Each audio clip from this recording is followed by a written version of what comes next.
Good morning, Glenwood families. This is Principal Campshore welcoming you to our 27th week of school. And as you know, March is Women's History Month, and this week we are highlighting California Assemblywoman Luz Rivas, who grew up right around the corner from us. She was born to an immigrant family and went to Telfair Elementary School, Pacoima Middle School, and San Fernando High School. And she's pretty amazing. She earned her bachelor's degree in electrical engineering from MIT, which is the Massachusetts Institute of Technology in Boston, Massachusetts, and also a master's in education from Harvard.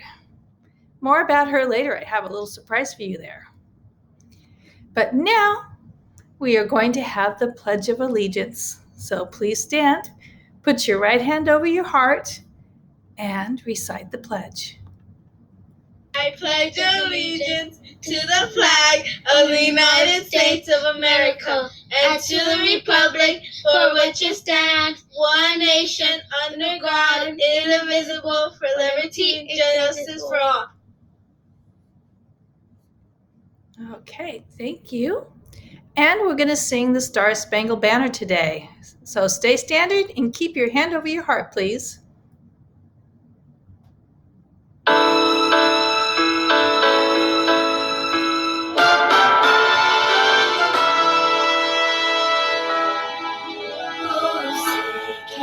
you sing by the dawn's early light what so proudly we hailed at the twilight's last gleaming, whose bright stripes and bright stars through the perilous fight o'er the ramparts we marched, where so gallantly streamed. And the rocket's red glare, the bombs bursting in air, through the night, that our flag was to Sailors and stars and moon, and the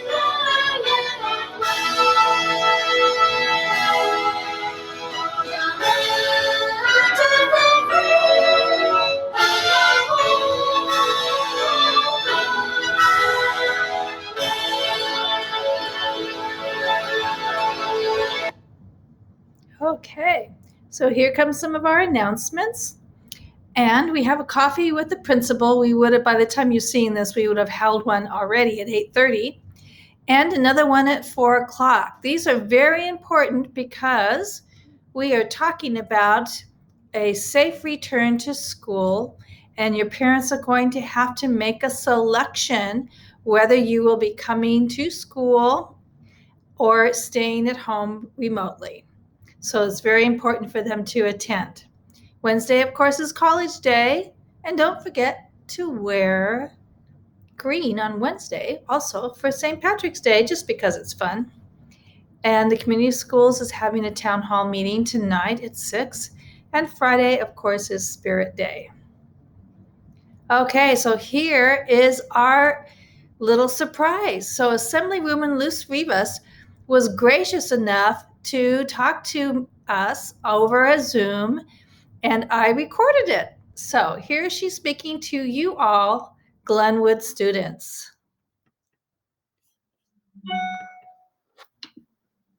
Good morning, students.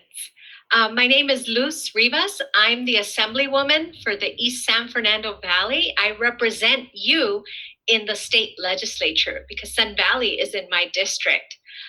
Thank you, Principal Campshore, for highlighting me for Women's History Month. Women's History Month is very important. It's a time to highlight all the contributions that women have provided to our society. And there are so many contributions that women have been the leader on. Today, I want to talk to you a little bit about me, my life, and my career. And so I'll go ahead and start at the beginning. I grew up in Pacoima and Arleta, and I went to Telfair Elementary School. In case you know anybody that went there, But I went to Pacoima Middle School, and then I went to San Fernando High School. And after I graduated from San Fernando High School, I went to college. My college is in Boston, Massachusetts, so it was really far away. But it was such a great experience because I went to an amazing university called MIT, which is very well known for science and engineering and math. And I chose to study engineering. And when I graduated from college, I worked for a big company called Motorola, which was amazing because I did things, electronics for cars, and I got to make things, which was so much fun. But when I was there weren't very many women that were engineers. And so it made me think, kids that look like me, that are young girls, are not thinking about science and engineering. And I want to do something about that. So I eventually came home to Pacoima, and I started a nonprofit called DIY Girls here in the Northeast San Fernando Valley. And it's an after-school program for young girls at lots of elementary schools in the Valley, where they can learn about careers in engineering and also get the opportunity to make things. And so I'm very proud to have been the founder of an organization in the San Fernando Valley.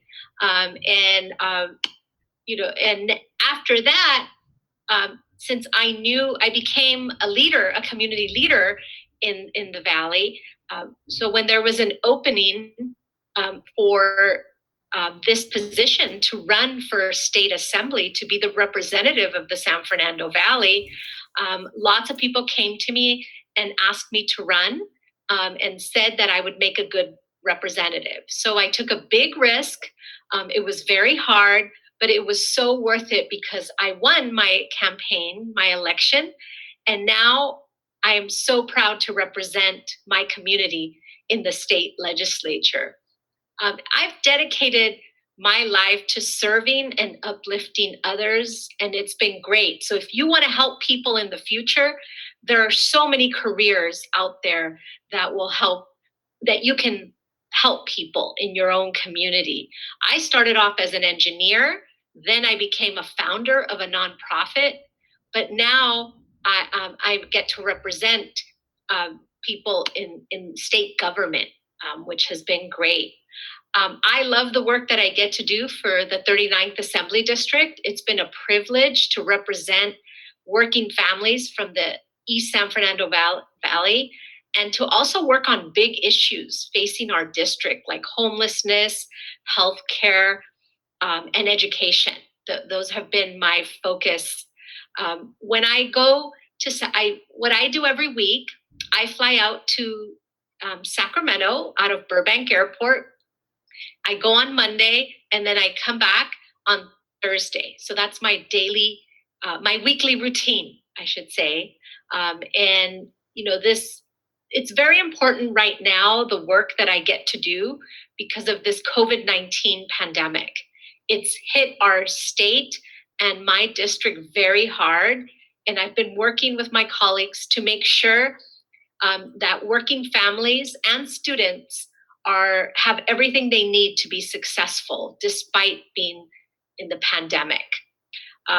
If I can leave you some words of wisdom today, it's important to seek mentors and also to be a mentor. And that means that you need help from people. If you see someone that's doing something that you like, you should ask them questions and ask them what it's like to be in that career.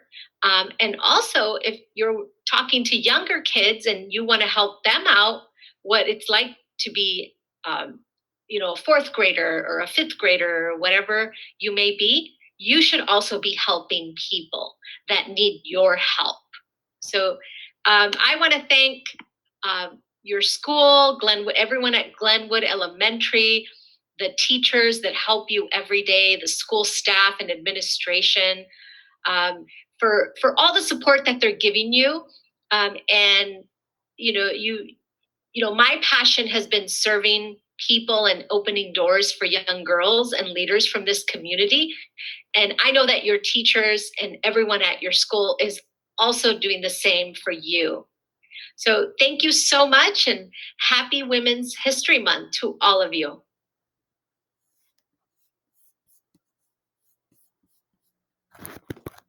Okay, so thank you to Assemblywoman Rivas. And I think we're going to have to look into seeing whether we can get the DIY girls at Glenwood when things return to normal. That would be wonderful, wouldn't it? Okay, and isn't she an inspiration? I tell you. So, just a little bit more about her, just reminding you that her experience comes in engineering, education, and public service, and that she is the chairperson of the Committee on Natural Resources and serves on lots of other budget committees up in Sacramento. And, the only way that she could do all this was being persistent, persevering, and trying.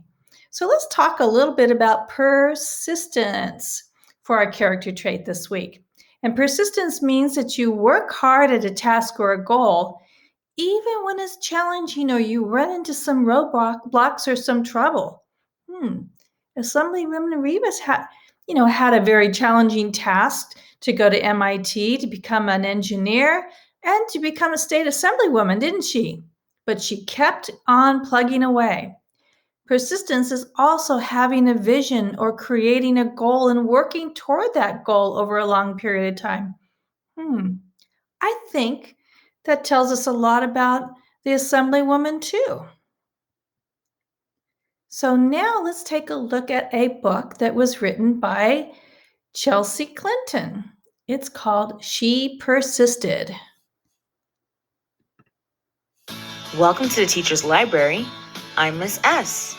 Today, we are going to read She Persisted, written by Chelsea Clinton and illustrated by Alexandra Bogger. Sometimes, being a girl isn't easy. At some point, someone probably will tell you no, will tell you to be quiet, and may even tell you your dreams are impossible.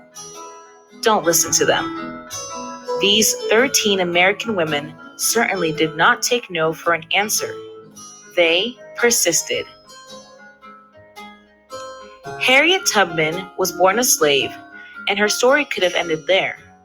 Instead, she persisted, escaping from slavery and becoming the most famous conductor on the Underground Railroad. She risked her life many times to lead countless slaves to freedom, including her family, friends, and strangers. Every person she led to freedom arrived safely. I should fight for my liberty as long as my strength lasted. Once Helen Keller became blind and deaf as a toddler, few people thought she'd be able to learn to read, write, or speak. But she persisted. Helen learned how to do all three and not only became the first person with deaf blindness to graduate from college, but she used her story to help fight for more opportunities for people with disabilities in the United States and around the world.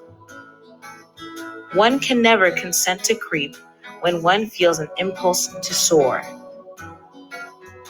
After her family fled poverty and the threat of violence in Ukraine for a new home in New York City, Clara Lemlich got a job working at a garment factory. She wrote that the factory's conditions made women into machines, and so she persisted, organizing picket lines and strikes that ultimately helped win better pay, shorter hours, and safer working conditions for thousands of workers, both women and men. I am one of those who suffers from the abuses described here, and I move that we go on a general strike. Nellie Bly became a reporter in part because a male writer had said that working women were a monstrosity, and she wanted to prove that women could do anything. At times, putting her safety at risk, she persisted throughout her career in exposing real monstrosities, pretending to be a sweatshop worker and a patient in a mental hospital to show how badly people were being treated.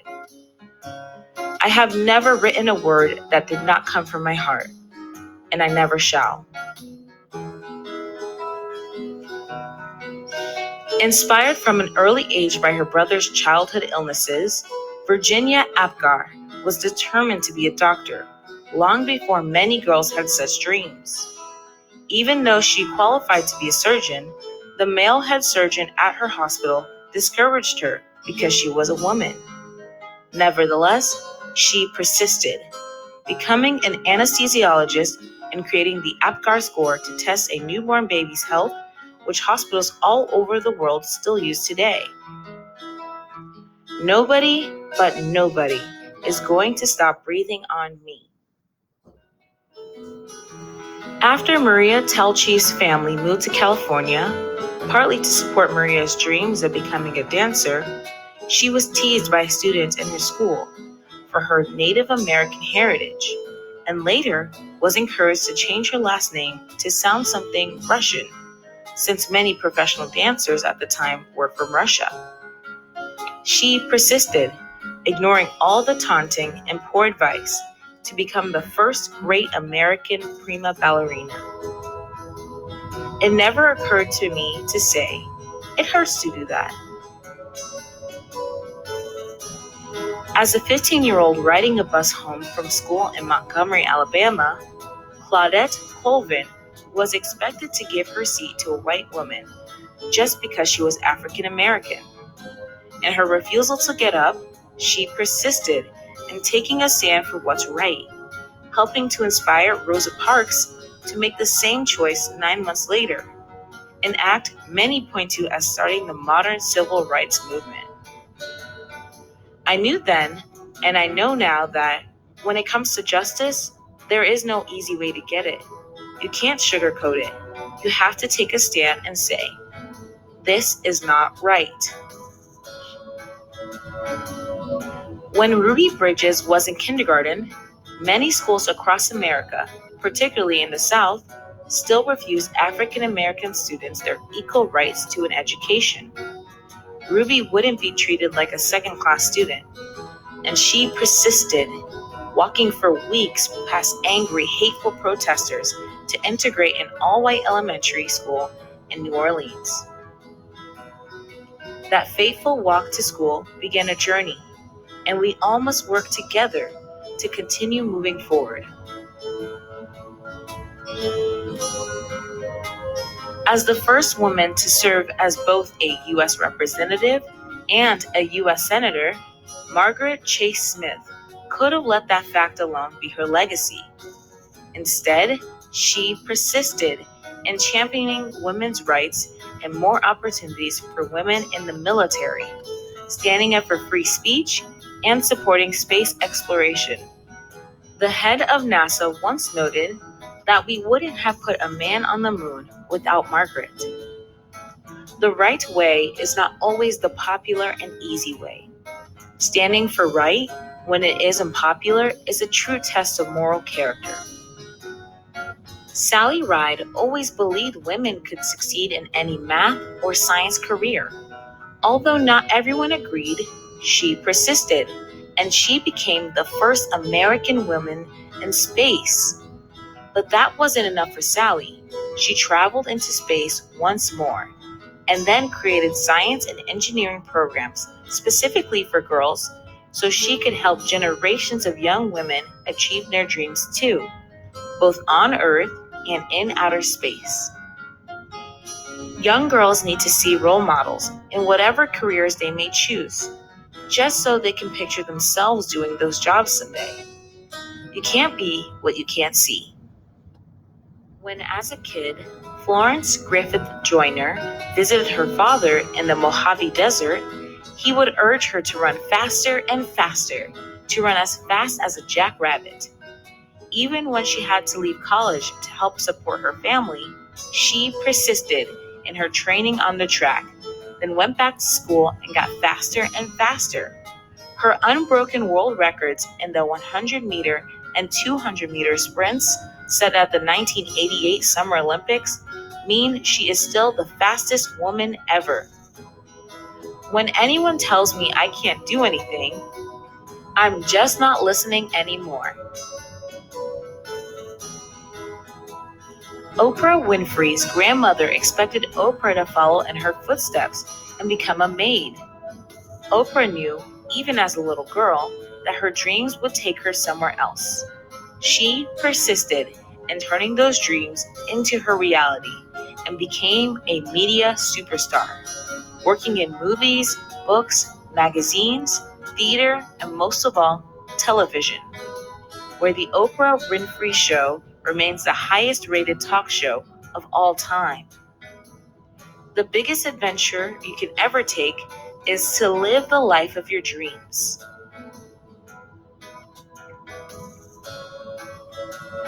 Watching fictional judges on television inspired Sonia Sotomayor to want to be a real-life judge when she grew up. She knew she'd have to speak English as well as she spoke Spanish, study hard in school, and manage her diabetes before she could one day wear a judge's robe with a gavel in hand. She persisted, eventually becoming a Supreme Court justice and the first ever Latina to sit on America's highest court.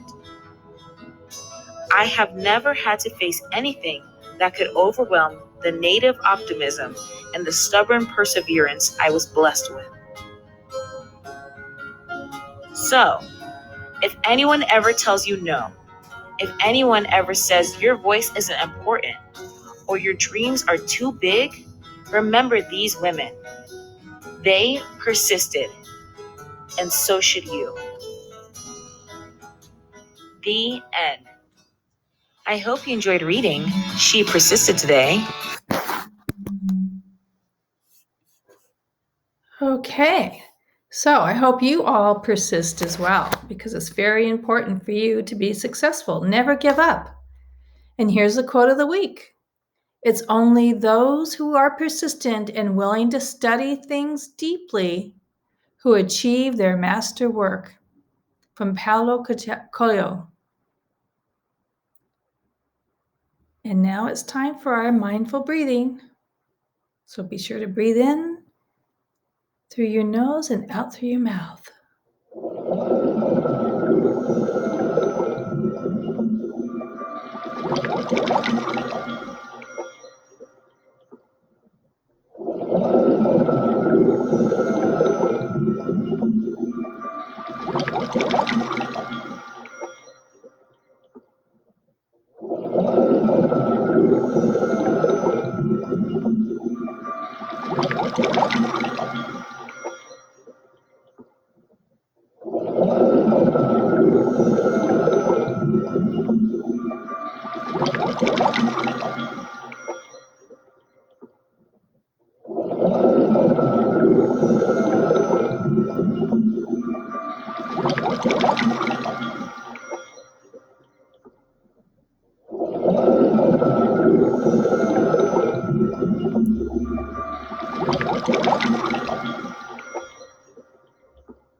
Okay, so now that we're all focused and we're calm, we're getting ready to go back and have our lessons. So have a wonderful day, and I will see you all soon. Thank you.